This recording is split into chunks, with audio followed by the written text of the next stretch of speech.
Hello and welcome to my latest video. If it's not too late, I'll wish you a happy new year. Now, it's been a while since I last posted a video. To be honest with you, Christmas got in the way and I have a family and obviously that has a cost, so I couldn't spend much money in here and it's been cold. I think although this is a summer house and it's insulated, I don't leave the heating on. It's not the warmest environment. And I did fancy a change, to be honest with you. I think when you do this all the time, it can become a bit of a job. And when your hobby becomes a job, I think it's time to pack it up. So I've had a break and I'm back in here today because I'm thinking, right, I'm starting to think about it. And I haven't spoken to you guys for a while. So it'll be a quick update as to what I'm doing and where I'm at. Now, you can see by this, I've got two monitors next to my control unit.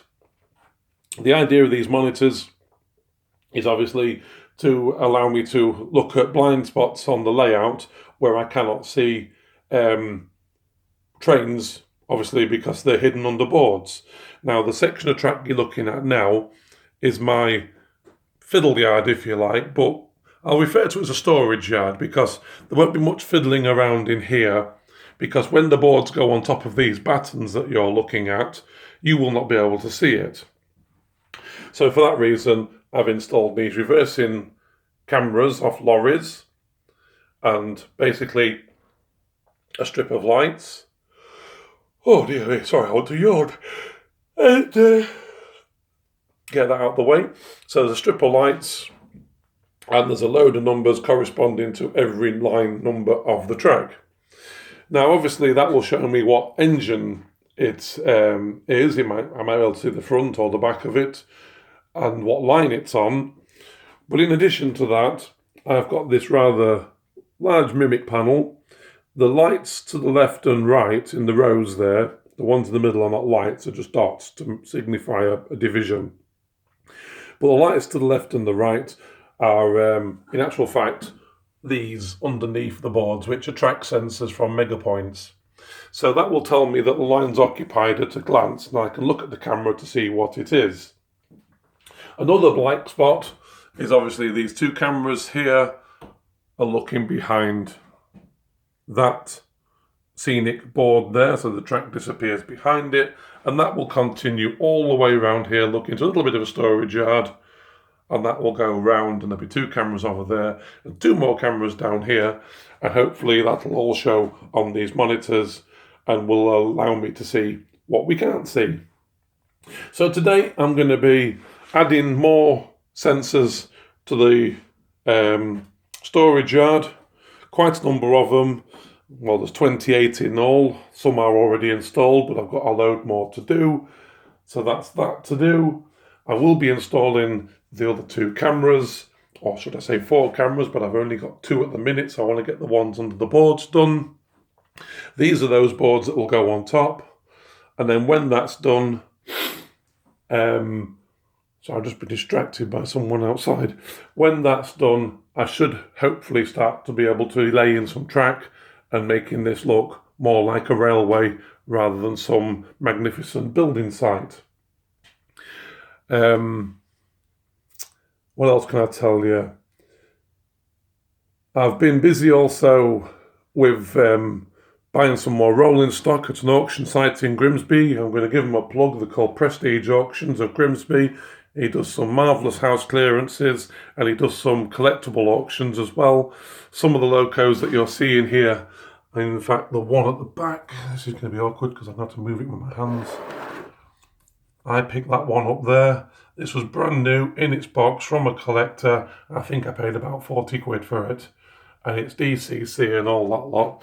I also got 3 Deltics and some other bits and pieces from the NRM collection.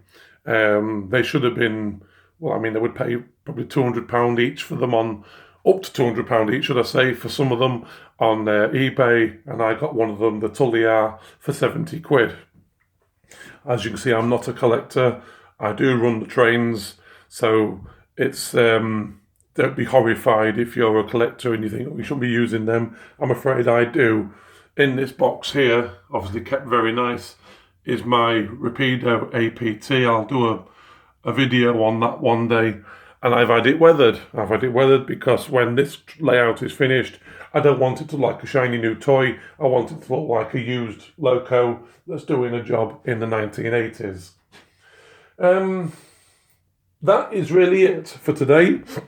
I say it's just gonna, make myself known to you again. I'm still looking for people to subscribe and like what I do, and the videos will get better. At the moment, I'm using my iPad. There's no editing. It's off the cuff, so it's not as glossy and as sort of Everard Junction's videos. He's doing a very good job there of what he does with his video editing. I'll get there, but for the time being, it's all about getting this up and running and giving you guys something interesting to look at. So please like, share, subscribe, and if you need to, ask questions. If there's anything you're not sure about, or why I've done this, or could I be doing something different, you might have spotted something and think, we could help you with that. That would be useful, because I'm still I'm finding my way through this. I'm not giving tutorial videos. I'm not telling you how it's done. I'm showing you what I'm doing and how I do it. And hopefully, sometime soon, there'll be a layout that will be a bit of a wow factor. I'll do a panoramic of it. Whoops, if I don't fall over my own woodwork. This is the right-hand side helix. The tabletop will go on that. You can see that goes around there. There's a top board and a lower board, and there's also the return rail for the preservation line. There'll be an embankment in front of that and in front of the scenic boards. It goes all the way around there. There's the control panels. All right, and that goes round here. There's the top board again with a bridge that will carry the scenic line. This table here, although it's absolutely full of stuff, will be the museum, and a track will come round the outside of it, and then it'll disappear into that tunnel, which you can just about see there. My daughter and I built that. I was a load of fish polystyrene boxes. Incidentally, I work with fish, and that's why we get a supply of those. They don't smell, but they wouldn't by the time you've hit them with the amount of glue and crap we've poured all over it. And that will then go behind the scenes and come out there. Well, it doesn't come out there, but it will continue and come out the other side. And then you've got this nice little thing where it seemingly comes into the town from under that mountain, and then it will find its way at this level over these boards and into the station. And that's it. So I'm going to quit there and hopefully see you again soon with a bit more progress. All right. Bye for now.